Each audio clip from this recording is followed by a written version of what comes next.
Assalamualaikum warahmatullahi wabarakatuh. Perkenalkan, nama saya Faradila Gumilau. Kali ini saya akan menjelaskan tentang sejarah peradaban Islam pada masa dinasti Abbasiyah. Bani Abbasiyah adalah pemerintahan Islam yang berdiri setelah dinasti Bani Umayyah hancur, dan nama Abbasiyah diambil dari nama paman Nabi Muhammad SAW, yaitu Abbas bin Abdul Muthalib, sebagai penghormatan kepada beliau dari anak dan cucunya karena berhasil membangun pemerintahan Islam, yaitu Daulah Abbasiyah. Penggagas pertama berdirinya dinasti ini adalah Ali bin Abdullah bin Abbas bin Abdul Muthalib bin Abdi Manaf bin Hashim. Ia terkenal sebagai seorang yang loyal dan bersahabat dengan Bani Umayyah. Ia tidak menuntut apa-apa untuk dirinya sendiri, serta lebih gemar berzuhud dan beribadah. Khalifah Al-Wahid bin Abdul Malik dari Bani Umayyah menganugerahkan kepadanya negeri Hamimah di Syam, yang merupakan negeri teraman, tentram dan tenang. Namun dari negeri kecil Hamimah itu muncul satu cabang golongan Hashmiyah dan dinamakan golongan Abbasiyah, yang dicetuskan atau dipelopori oleh Muhammad bin Ali bin Abdullah bin Abbas, yang merupakan anak dari Ali bin Abdullah bin Abbas. Bani Umayyah sama sekali tidak membayangkan bahwa di negeri tersebut sedang berusaha untuk menumbangkan sistem pemerintahan dan memindahkan kekuasaan dari satu keluarga ke keluarga yang lain. Hal ini didasarkan oleh beberapa sebab, antara lain yang pertama itu adanya ide atau pendapat yang dianjurkan oleh kalangan Bani Hashim setelah wafatnya Rasulullah, agar jabatan khalifah diserahkan kepada Rasul dan sanak saudara atau keturunannya. Yang kedua, adanya ketidakpuasan terhadap pemerintahan Bani Umayyah, di mana banyak terjadi kekacauan seperti penindasan terhadap pengikut Sayyidina Ali dan Bani Hashim pada umumnya, merendahkan kaum muslimin yang bukan bangsa Arab dan tidak diberi kesempatan duduk dalam pemerintahan, serta pelanggaran terhadap ajaran Islam, juga hak asasi manusia secara terang-terangan. Pada masa ini, kemasan atau kejayaan umat Islam sebagai pusat dunia dalam berbagai aspek peradaban, kemajuan itu hampir mencakup semua aspek kehidupan. Popularitas Bani Abbasiyah mencakup puncaknya di zaman Khalifah Harun al-Rashid, yaitu pada tahun 786 sampai 809 Masehi, dan putranya Al-Ma'mun pada tahun 813 sampai 833 Masehi. Yang pertama itu adanya biro-biro pemerintahan Abbasiyah. Keadaan biro-biro pemerintahan pada masa Daulah Abbasiyah hampir sama dengan Daulah Umayyah. Hanya saja pada saat dinasti Abbasiyah ini telah mengalami kemajuan-kemajuan dan perbaikan serta penyempurnaan. Lalu ada lagi sistem militer. Pada sistem militer pada masa Bani Abbasiyah ini terorganisasi dengan baik, berdisiplin tinggi, serta pelatihan dan pengajaran secara reguler. Angkatan perang berada di bawah Dewan Al-Jun. Pasukan pengawal khalifah atau Hams adalah satu-satunya pasukan yang tetap yang mengepalai sekelompok pasukan. Ada juga pasukan bayaran atau sukarelawan, serta sejumlah pasukan dari berbagai suku, dan pasukan tersebut tetap bertugas aktif yang disebut sebagai Murtazikah, dan pasukan sukarelawan disebut Mutatawiyah. Lalu selanjutnya itu ada perdagangan dan industri. Dinasti Abbasiyah mementingkan perindustrian. Dinasti ini juga menyerukan kepada rakyat untuk membangun industri. Para pemerintah juga menggunakan sumber kekayaan negara dari hasil tambang untuk pembangunan industri. Ada beberapa kota yang terkenal sebagai pusat perindustrian. Yang pertama Basrah, yaitu kota penghasil sabun dan gelas. Yang kedua Kufah, terkenal sebagai penghasil sutra, dan yang terakhir Damaskus, yaitu kota penghasil kemeja sutra. Segala upaya yang dilakukan oleh dinasti Abbasiyah untuk memajukan perdagangan, diantaranya itu yang pertama dibangun sumur-sumur dan tempat-tempat istirahat di jalan-jalan yang dilalui oleh khalifah dagang. Yang kedua dibangun armada-armada dagang. Yang terakhir yaitu dibangun armada-armada untuk melindungi pantai-pantai negara dari serangan bajak laut. Usaha-usaha tersebut sangat besar pengaruhnya dalam meningkatkan perdagangan dalam negeri dan luar negeri. Lalu selanjutnya itu ada perkembangan di bidang pertanian. Pada bidang pertanian ini berkembang cukup pesat pada awal pemerintahan dinasti Abbasiyah, karena pusat pemerintahannya berada di daerah yang sangat subur. Pertanian merupakan sumber utama pemasukan negara dan pengelolaan tanah hampir seluruhnya dikerjakan oleh penduduk asli. Selanjutnya, perkembangan ilmu pada masa Abbasiyah. Yang pertama itu perkembangan ilmu bidang agama. Pada bidang agama ini berkembanglah ilmu tafsir. Para sahabat menafsirkan antara lain Ibnu Abbas, Ibnu Mas'ud, Ali bin Abi Thalib, dan Ubay bin Ka'ab dengan menafsirkan ayat dengan hadis atau atsar atau kejadian yang mereka saksikan ketika ayat itu turun. Kemudian para tabi'in mengambil tafsir dari para sahabat tersebut dengan ditambah cerita. Setelah itu para musafir dengan cara menyebut satu ayat kemudian menerangkan tafsirnya yang diambil dari sahabat dan tabi'in. Tafsir yang termasyhur diantaranya tafsir Ibnu Jarir At-Tabari. Pada cara penafsirannya itu terdapat dua macam. Yang pertama tafsir bil matsur, yaitu memikirkan Al-Quran dengan hadis Nabi. Musafir termasyhur pada masa Abbasiyah antara lain Ibnu Jarir At-Tabari, tafsirnya sebanyak 30 juta. Ibnu Atayyah Al-Andalusi atau Abu Muhammad Ibnu Atayyah pada tahun 480 sampai 546 Masehi. As-Suda yang mendasarkan penafsirannya pada Ibnu Abbas, Ibnu Mas'ud, dan para sahabat lainnya. Yang kedua tafsir bir-Ra'i, yaitu menafsirkan Al-Quran dengan mempergunakan akal. Musafir yang termasyhur ini adalah Abu Bakar Asma, Abu Muslim Muhammad bin Nasr. Yang kedua ada ilmu hadis. Pengumpulan dan pembukaan hadis sudah dimulai sejak pemerintahan Khalifah Umar bin Abdul Aziz, salah seorang khalifah Bani Umayyah. Namun demikian, perkembangannya yang paling menonjol terjadi pada masa Daulah Abbasiyah, sebab pada masa ini muncullah ulama-ulama hadis yang belum ada tandingannya sampai zaman sekarang.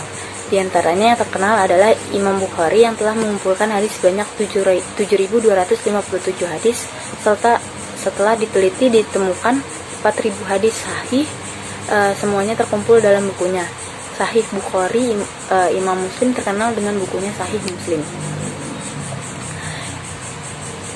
Buku hadis lainnya adalah Sunan Abu Daud oleh Abu Daud, Sunan Al-Turuzi oleh Imam Al-Turmuzi, Sunan Al-Nasai oleh Al-Nasai, Sunan Ibnu Majah oleh Ibnu Majah. Yang ketiga ilmu kalam. Kajian ilmu kalam atau teologi adalah mengenai dosa, pahala, surga, neraka, serta perdebatan mengenai ketuhanan atau tauhid, menghasilkan suatu ilmu yaitu ilmu kalam atau teologi. Di antaranya tokoh ilmu kalam adalah yang pertama Imam Abdul Hasan Al-Asy'ari, Imam Abdul Masyur Al-Muturid. Lalu yang kedua itu ada Wasil bin Atta, Abdul Huzail Al-Alaf, dan Al-Jubai. Yang keempat ada ilmu tasawuf. Ilmu tasawuf adalah salah satu ilmu yang tumbuh dan matang pada zaman Abbasiyah. Inti ajarannya tekun beribadah dengan menyerahkan diri sepenuhnya pada Allah Subhanahu wa taala, meninggalkan kesenangan dan perhiasan dunia, serta bersunyi diri beribadah. Lahirnya ilmu tasawuf muncul di kalangan ulama antara lain Al-Quraisy, Al-Kusyairi, Syahabudari, dan Imam Al-Ghazali. Yang kelima ada ilmu bahasa. Yang dimaksud dengan ilmu bahasa adalah ilmu nahwu. Ilmu bahasa itu nahwu, sarafi, ma'ani, bayan bat, arud, kamus, dan insya. Ulama-ulama yang terkenal pada ilmu bahasa diantaranya Sibawaihi, Mu'az al-Haro, Al-Khasai, dan Abu Usman Al-Mazin yang wafat pada tahun 149 Hijriah. Yang terakhir yaitu ada ilmu fikih. Pemuka ilmu fikih adalah Imam Malik, Imam Syafi'i, Imam Hambali, dan Imam Ahmad. Lalu selanjutnya terjadi perkembangan ilmu di bidang umum. Yang pertama itu ada ilmu filsafat. Bagi orang Arab, filsafat merupakan pengetahuan tentang kebenaran dalam arti yang sebenarnya. Sejauh hal itu dapat dipahami oleh pikiran manusia. Secara khusus, nuansa filsafat mereka berakar pada tradisi filsafat Yunani yang dimodifikasi dengan pemikiran para penduduk di wilayah taklukan, serta pengaruh-pengaruh timur lainnya yang disesuaikan dengan nilai-nilai Islam yang diungkapkan oleh bahasa Arab. Filosof pertama yaitu Al-Kindi atau Abu Yusuf bin Ishaq. Selain itu ada beberapa tokoh lain seperti Ibnu Sina, Ibnu Majah, Ibnu Tufail, dan Al-Ghazali, serta Ibnu Rushd. Yang kedua, ilmu kedokteran. Ilmu kedokteran telah ada sejak pemerintahan Daulah Umayyah, terbukti dengan adanya sekolah tinggi kedokteran Yudhisapur dan Haran, yang merupakan peninggalan orang Syirah. Pada masa Daulah Abbasiyah, perhatian khalifah semakin meningkat terhadap ilmu kedokteran dan mendorong para ulama untuk mendalami ilmu ini. Ilmuwan muslim yang ada dalam bidang ini antara lain Al-Hazen, yaitu ahli mata dengan karyanya Optik, dan Ibnu Sina dengan bukunya Kamfitik. Lalu selanjutnya ada ilmu fisika dan matematika. Dalam bidang ilmuwan yang terkenal sampai sekarang yaitu seperti Al-Khawarizmi, Al-Farqani, dan Al-Biruni. Al-Khawarizmi dengan bukunya Al-Jabar dan Al-Muqabalah yang merupakan buku pertama sesungguhnya ilmu yang pasti dan sistematis. Dari buku inilah istilah aljabar dan logaritma dalam matematika. Bahkan kemajuan ilmu matematika yang dicapai pada masa ini telah menyumbangkan pemakaian angka-angka Arab dalam matematika. Selanjutnya ada ilmu astronomi. Ulama yang terkenal pada bidang ini adalah Al-Farqon, merupakan dengan bukunya Al-Harkat, Al-Samawat, Al-Jamawi, ilmu Al-Nujum, dan Al-Butani dengan bukunya Tahmid Al-Mustar, Makna, Al-Mamar, dan lain-lain. Selanjutnya, ilmu sejarah dan geografi. Dalam bidang sejarah, ulama yang terkenal itu Ibnu Ibnu Hisham Al-Waqidi, Ibnu Qutaibah Al-Tabari, dan lain-lain. Dalam bidang ilmu bumi dan geografi, ulama yang terkenal yaitu Al-Yaqubi dengan karyanya Al-Buldan, Ibnu Harzabah dengan bukunya Al-Mawalik dan lain-lain. Dan yang terakhir ini beberapa faktor-faktor yang menyebabkan kemunduran dinasti Bani Abbasiyah. Yang pertama, faktor internal. Salah satunya itu kemewahan hidup di kalangan penguasa. Kemajuan besar yang dicapai dinasti Bani Abbasiyah pada periode pertama telah mendorong para penguasa untuk hidup mewah, bahkan cenderung mencolok. Setiap khalifah cenderung ingin lebih hidup mewah daripada pendahulunya.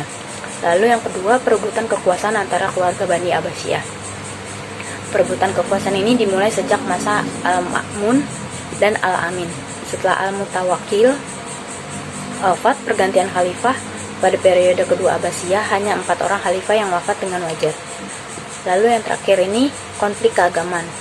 Pengikut Muawiyah, Syiah, dan Khawarij, ketika kelompok ini senantiasa berebut pengaruh. Lalu yang kedua itu ada faktor eksternal. Ya, diantaranya yang pertama, banyaknya pemberontakan. Banyaknya daerah yang tidak dikuasai oleh khalifah akibat kebijakan yang lebih menekankan pada pembinaan peradaban dan kebudayaan Islam secara real. Daerah-daerah itu berada di bawah kekuasaan gubernur-gubernur yang bersangkutan. Akibatnya provinsi-provinsi tersebut banyak yang melepaskan diri dari genggaman kekuatan Bani Abbas.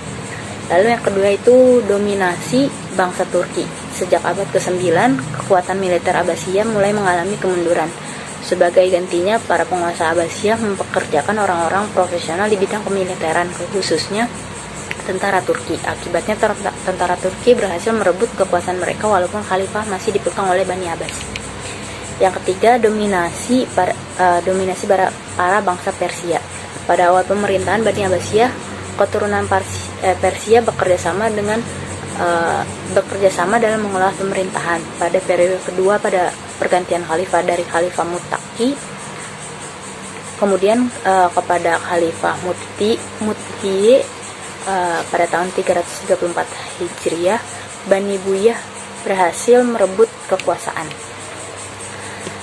Beberapa sebab-sebab kehancuran dinasti Bani Abbasiyah. Yang pertama, dari faktor internal, diantaranya lemahnya semangat patriotisme negara. menyebabkan jiwa jihad yang diajarkan Islam tidak berdaya lagi menahan segala amukan yang datang, baik dari dalam maupun luar negeri. Yang kedua, hilangnya sifat amanah dalam segala hal perjanjian yang dibuat. Yang ketiga, tidak percaya pada kekuatan sendiri. Yang keempat, fanatik mazhab, persaingan dan perebutan yang tiada henti antara Abbasiyah dan Alawiyah. Dan yang terakhir, kemerosotan ekonomi yang terjadi karena banyaknya biaya yang digunakan untuk anggaran tentara. Lalu, yang kedua itu ada faktor eksternal. Di antaranya disintegrasi kebijakan untuk lebih mengutamakan pembinaan peradaban dan kebudayaan Islam daripada politik provinsi tertentu di pinggiran. Banyak yang melepaskan diri dari genggaman kekuasaan Bani Abbas. Lalu yang kedua ada perang salib yang berlangsung beberapa gelombang atau periode dan menelan banyak korban. Perang salib itu juga membakar semangat perlawanan orang Kristen yang berada di bawah kekuasaan Islam. Ketiga, serangan tentara Mongol ke wilayah kekuasaan Islam. Disebut bahwa Hulagu Khan, panglima tentara Mongol, sangat membenci Islam karena ia banyak dipengaruhi oleh orang-orang Buddha dan Kristen Nestorian. Tentara-tentara Mongol telah menghancur-leburkan pusat-pusat Islam. Berbagai faktor yang telah menyokong tegaknya Imperium Abbasiyah, yakni kalangan elit imperium dan bentuk-bentuk kultur juga turut dihancurkan.